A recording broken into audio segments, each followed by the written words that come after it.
చాలా ఇష్టం వ్యవసాయం అంటే. మనం ఆ ఇంట్లోకి అడుగు పెట్టగానే మనకు కనబడే ఒక ఫోటో నిజంగా అందరికీ కళ్ళకు కట్టిపడేసే విధంగా ఉంటుంది. నాన్న భుజం మీద ఉన్నది నువ్వేనా తమ్మి? ఈయన ఎక్కడో లేడు, ఇంతెత్తుకున్నా కానీ అక్కడే భుజం మీద ఉన్నాడు. అట్లా ఇష్టమైనటువంటి కొడుకుగా నాకు తెలుసు. ఆ ఇంట్లో అందరూ కూడా ఇవాళ చాలామంది నిజంగా, నేను కొంతమంది ఎవరు మాట్లాడినరు, ఇవాళ ఎవరిచ్చిండ్రు ఏమిచ్చిండ్రు మాకు అని ప్రశ్నిస్తున్నారు తల్లిదండ్రులను. కానీ భూమి మీద పడేసినందుకే మీరు రుణపడి ఉండాల్సినటువంటి అవసరం ఉంది. అందుకే వీళ్ళు ఆ కుటుంబం అంతా కూడా నాన్నను సమున్నతంగా ఎత్తిపట్టడానికి మరింత కృషి చేస్తున్నారు. చూడండి, ఆ ఆరాటానికి సలాం చెప్పాల్సినటువంటి అవసరం ఉన్నది.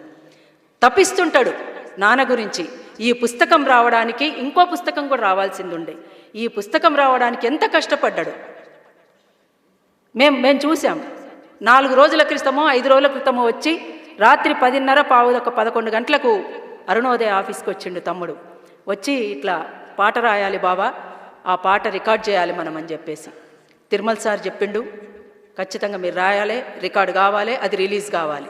యుద్ధ ప్రాతిపదిక మీద తెల్లవారేసరికి అమరు పాట రాయడం. అదే రోజు పోయి మేము అరుణోదయ నుంచి నేను రాకేష్ అక్కడి దాకా వెళ్ళి తమ్ముడితో సహా పోయి ఆ పాట రికార్డ్ చేయడం, అది ఈరోజు రిలీజ్ కావడం అనేటువంటిది జరిగింది.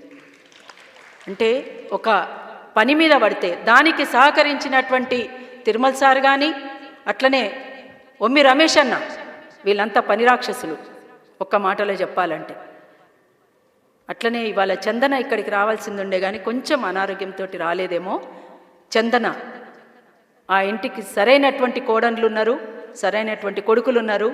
అందరూ కూడా కుటుంబం అంతా కూడా నిజంగా ఒక ప్రేమగల్ల కుటుంబం. అటువంటి కుటుంబం ఇవాళ ఈ తెలంగాణలో మనకు వాస్తవంగా ఆడపిల్లలకు ఎట్లాంటి గౌరవం ఇళ్ళల్లో దొరుకుతుంది అనే దానికి నిదర్శనం ఆ ఇల్లు.